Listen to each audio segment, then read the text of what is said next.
Hello, everyone, and welcome back to Wellness Wednesday. Today, we are going to practice the spleen flow together. And the spleen flow is wonderful for many things, but one of the things that it's very, very good and important for is our white blood cell count. And sometimes when we get medical treatment like chemotherapy, radiation, our immune system really gets affected, and then this flow will really keep up our white count. It's also wonderful if your energy is very low or depleted, empty, and actually that also may happen sometimes from these kind of treatments, but sometimes it may also just happen when you've been too busy and too much going on and just your body gets a little bit lower in energy. So spleen flow is just perfect for that. And let's start by placing our hand on location number 5. Location number 5 is located right here. Here's the ankle bone, so it's right below it.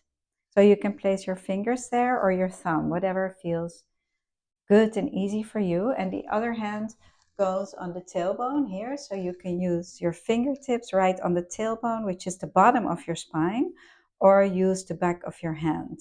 Again, whatever feels comfortable. Now, if you're lying down, you can make a figure 4 and just really comfortably lie on your hand and hold your coccyx like that. And if this is not possible for you to hold 5, then you can hold location number 1. Or if that's not comfortable, you can also hold the pubic bone as your first step. But if you can reach it, by all means, I'm inviting you to, because the flows were really figured out by Master Murai.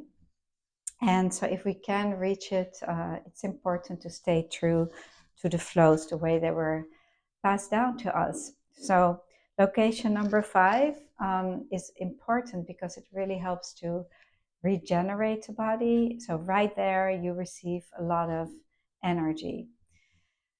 And after all these words, let's take a few breaths and feeling for a pulsation coming from the 5. And you may feel also that there is some congestion there. So maybe some fullness. It can be right around the ankle bone or a little bit lower. So finding your 5 where you need to harmonize and open up to location. Sometimes when there's stress in the bodies, this safety energy location can close or lock. And so by holding it gently, it opens up and you will feel a pulsation that's changing. Maybe it's really quiet at first or you don't feel it at all. And then when you hold it for a few minutes, you will start to feel it. So let's really tune into our bodies and feeling for the location to open, feeling the movement of energy. Maybe you hear a gurgle in your stomach. That's a good thing. That's the release of stuck energy. So again, this is a great flow to harmonize any kind of blood projects, or if you have too little or too much. Remember, the art of jinshin is a harmonizer, so we don't have to worry about too much or too little. The energy will find its way and will harmonize to exactly what you need. The spleen flow starts at the big toe. It's a toe flow, and it moves up on the inside of the foot here through the ankle bone and then up through the knee here. So great for knee projects also. And then goes up on the inner thigh. So if you have fluffy thighs, full thighs, then also the spleen flow is wonderful. So harmonizing this area. And let's move our hand now to the 1. So we'll make the spleen flow a little bit longer than it is in the core book or in the art of jinshin.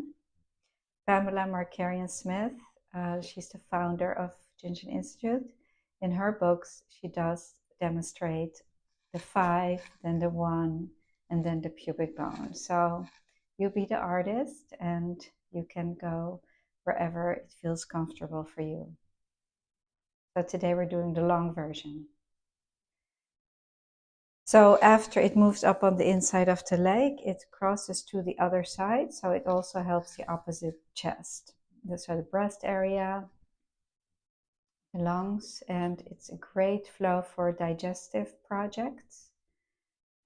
Stomach pain also, acute stomach pain, and spleen flow is very important. So let's move our hand to pubic bone here.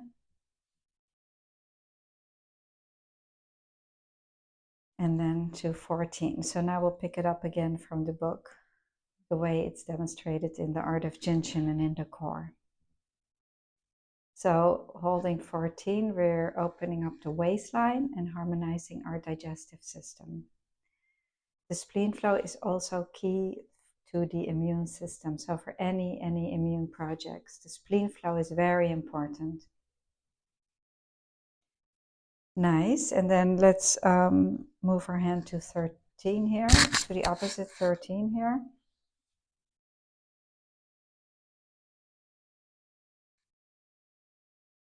I think I confused myself here. Because I put in the one in the, so here, we go here, and then this hand comes off and goes here. So now you're probably all confused. I'm just going to show it again, okay? So we're here, and then we go here, and here.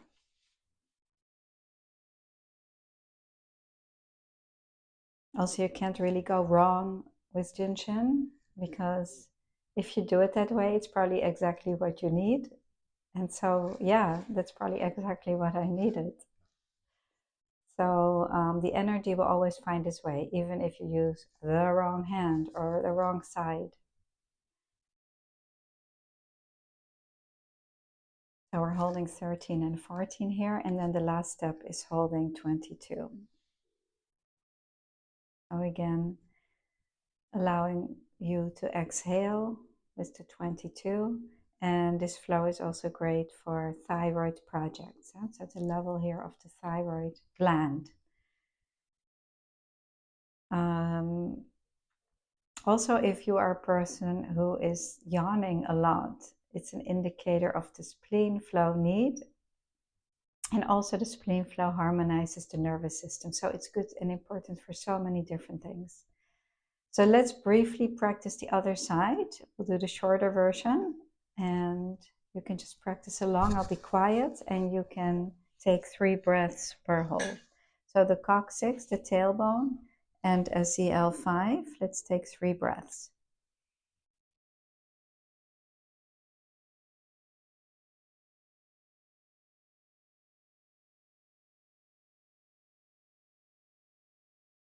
And then from the 5, we'll move our hand up to 14. Let's take 3 breaths.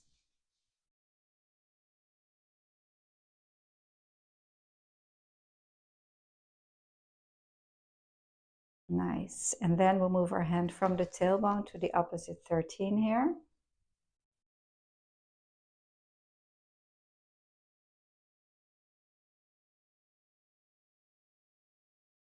Very nice. And then to 22. So it's really 4 simple steps. Very easy. You can also practice this on someone else. And remember also that the first step facilitates the whole flow. So even if you just do the first step. So gently let go and holding your thumb. The thumb is the quick hold for the spleen flow, harmonizing worry. And that's why babies suck their thumbs, to self-soothe and harmonizing their digestive system. So spleen flow, great for blood count, white count, and so many other things.